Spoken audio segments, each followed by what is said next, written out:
What's up, guys? Derek from PlaySmartAids.com. Today we're going to be talking about injectable RAD140 and some blood tests before and afters I got sent. So again, I've been, sort of curating blood test results for these injectable SARMs because they're kind of few and far between. And even when somebody posts them, they're like, showing half of their information, or they don't have baseline blood work to go off of, or it's just, a shit show of disorganization. I don't know why there isn't more material available, considering they've been out for a while. I would think there'd be more people getting their blood work done before and afters to actually assess how this is impacting their biomarkers. But anyways, I really appreciated this guy reaching out to me because he has a good baseline foundation of TRT, and we can see here, I'm going to go into it. This is his bloods on September 9th, 2019. So everything here is in range. Hematology looks good. Metabolic panel looks good. You can see his kidney function is fine, despite the fact that he has a BUN to creatinine ratio of 21. It's not really anything that is out of the realm of somebody who just lifts a lot and is muscular. The rest of it looks good. Liver enzymes, 20 AST, 29 ALT in range. Cholesterol, despite being on TRT, he's in range on everything. 119 total, 51 triglycerides, 42 milligrams per deciliter HDL, 10 VLDL cholesterol, 67 LDL, cholesterol HDL ratio 2.8. LH and FSH in the toilet as expected if you're on TRT. Total testosterone 536. This is based on immunoassay results, but he's only on TRT, so we'll take that with a grain of salt. T4 levels fine. DHEA is fine. Cortisol fine. TSH is a bit high. Estradiol, it's using electrochemiluminescence radioimmunoassay, unfortunately, so it's probably not even accurate, but anyways, it's in range. PSA in range 0.4, IGF 331, which is pretty high actually for being just on TRT.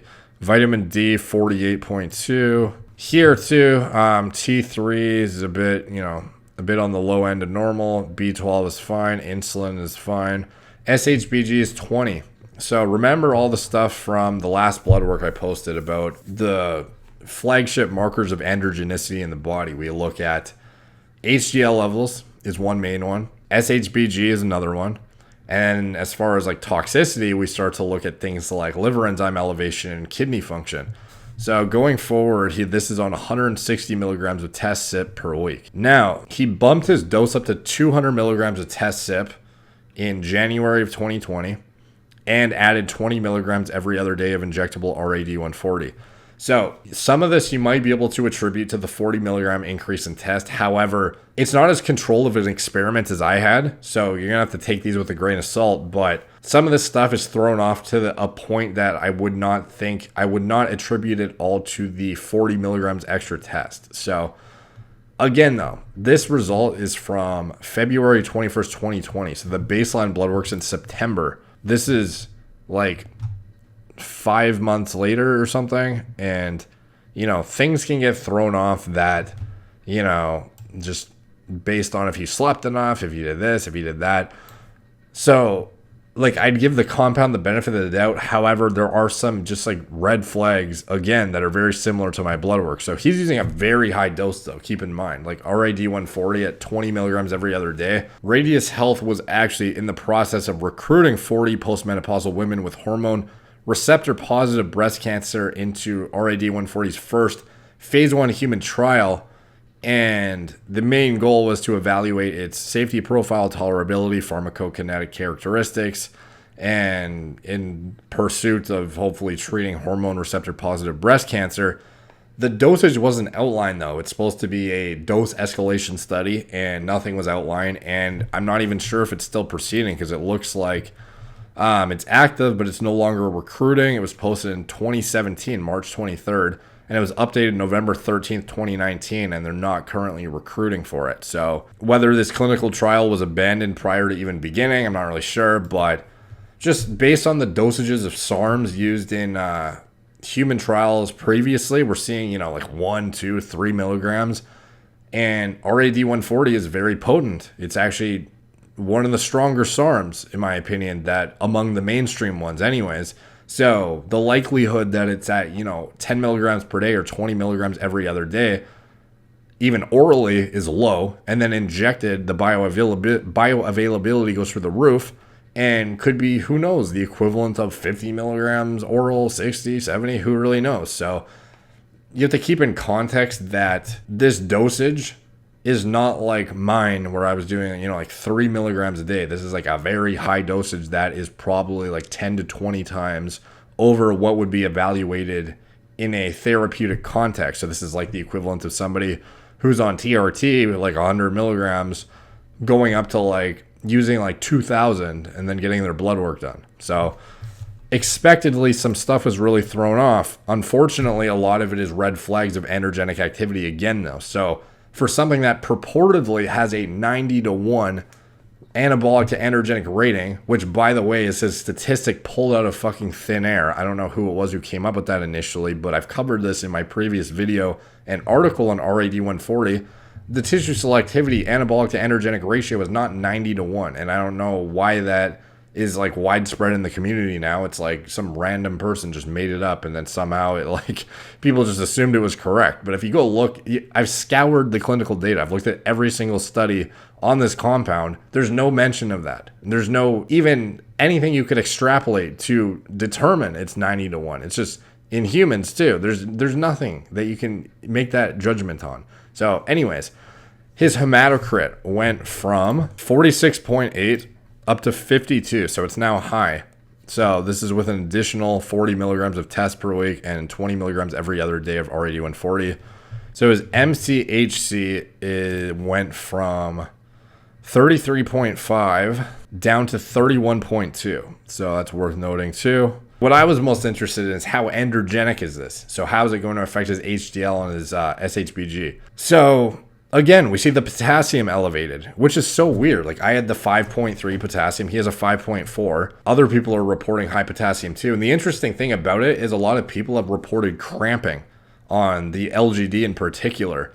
So while this is RAD140 blood work, the fact that people are randomly getting cramping on this stuff may indicate that it's throwing everyone's potassium out of whack. But that's just, speculation on my part, and I'm just consistently seeing high potassium levels in these bloods, which is just really odd. His AST and ALT skyrocketed. They went from, remember before they were 20 and 29.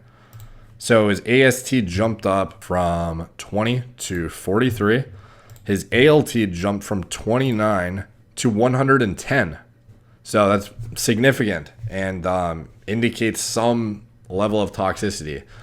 Lipids, the LDL and all that kind of stuff, nothing was, severely affected. But his HDL, this is just a red flag of androgenic activity. His HDL went from 42 down to 19. So this would not happen if you were just, increasing your test a little bit. You would not drop down over literally 23 points on your HDL.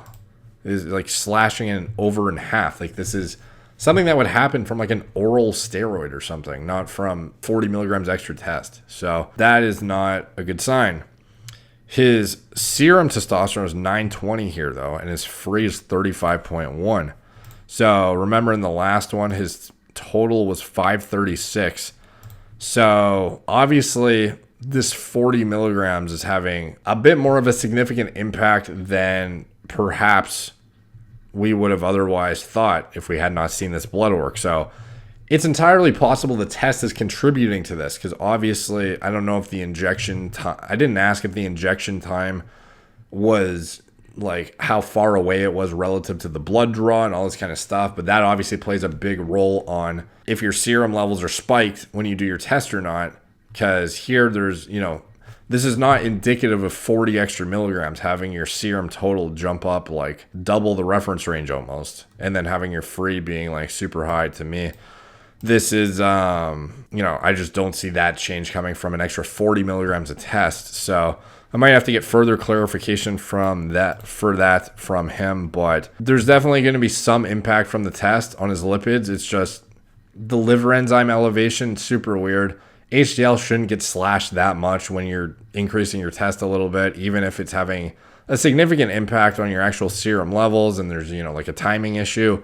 It still shouldn't have slashed it down to 19. Then you see here the estradiol is nearly the same, but the most notable being his SHBG. It's gone from, in the previous, from 20 nanomoles per liter down to 5.3 nanomoles per liter. So this is even lower than mine. This guy has gone from double digits slash 15 nanomoles per liter. So this is, the HDL is one thing. The liver enzyme spiking is another thing. But then having your SHBG get like plummeted into the ground is another thing. And it's just like all signs lead to androgenicity, in my opinion. And he actually has a log he kept.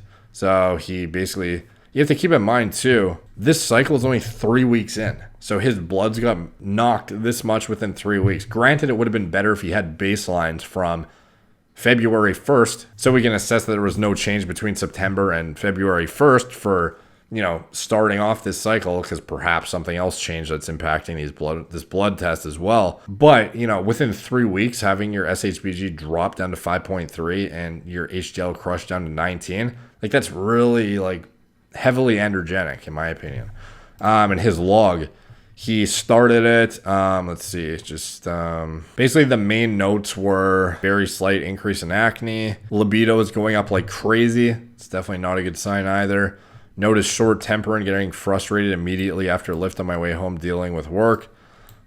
Not seeing results, blah, blah. Noticing insane body stimulation on inject days, mouth watering, almost desire to just get up and sprint. Incredibly euphoric feeling, just difficulty sleeping to some extent, minor. Libido has somewhat subsided with this change so far. So not like a whole lot to go off of really, but still worth noting nonetheless. And having a libido spike, like that's the main thing. Like for me, the blood work doesn't lie. While you can be, a bit misinterpreting perhaps your symptoms and whatnot, it was like, for me, it was like body hair increasing, hair loss increasing, libido spiking. These were all like the red flags that showed the androgenic activity to begin with. And then the blood work just confirms it. So it doesn't look like RAD140 is tissue selective either. It looks like it's doing the exact same thing that the LGD does, more or less. And the potassium elevation is super weird. Anyway, it's these compounds definitely work. Don't get me wrong. I'm not trying to say they don't work. I'm just saying that it defeats the purpose when you're using something that's supposed to be tissue selective and it's behaving like a heavily androgenic, like oral steroid almost when you're injecting it. Like it's like at that point it's beyond any kind of, justification of use, in my opinion, for the context I would be using a SARM for. Like this is not what I would want to get out of it. So, with that being said, obviously, take what I'm saying with a grain of salt. I'm just trying to bring blood work to you guys' attention because you guys would obviously want to see this. And I have yet to see anybody else come forward with baseline and mid-cycle blood. So if somebody has a good result, send them to me and I'll evaluate them and post a video about them. If anyone has bad results, let me know and I'll post them and we can go over them together. But yeah, this is just the first blood test that came in since mine that I've seen that's baseline with like good, controlled variables for like 99%. And then, controlled outcome with a fairly, reasonable, no changes in between. Like ideally you'd want to see somebody either on nothing and then they add it in and having the blood work before and after, or before and during, and then or somebody on TRT and then all they do is add in the RAD140 and see how it impacts their blood work. So this wasn't a perfect experiment. He increased his test dose and the baseline blood work wasn't done, when it would have been ideal to. It was done, several months prior. So there's a lot of things that could have impacted this at the end of the day, but like I said, I'm just presenting what I see and evaluating it. So take from that what you will. If you guys have blood work that you want to send over, let me know. And maybe I can make more videos on it. I'm waiting for Tony to send me his baselines from his SARM experiments, because he's done like mega doses of this stuff and he said it didn't really impact his blood work. So I've asked for that and hoping he'll send that so I can do a post kind of delving into it. Nobody else has really come forward yet either. I'm not sure if anyone's actually getting baselines or mid-cycle bloods done. So, we'll see how things unfold as time continues. And I do know somebody who actually, he did recently a 400 milligram a day oral experiment. There was a dose escalation study done in a preclinical primate model, like way back in the conception of LGD, and he basically was trying to replicate that study, but he was using it orally, which is, the format of administration that most people are familiar with and all the clinical data is based on. And he's just like compiling his findings from that, and then he's going to be doing his own formulation of the injectable, I think, and then trying that and getting his bloods checked. So I'm interested to see how that unfolds and to compare it to my results. And once that is done, I'll hopefully be able to get that data from him too, because he's very, very meticulous with his controlling for variables and stuff. So anyways, getting a bit off track here, so thank you guys for watching. Please like, subscribe. Actually, please like and comment too, because it does help the algorithm, helps push the content to a new audience that would otherwise not see it, helps grow the brand, and really appreciate when you guys do that. So follow me on Instagram at moreplays_more_dates, Facebook, Snapchat, Twitter, BitChute, TikTok, Apple Podcasts, wherever I am. Thank you guys for watching. Talk to you soon.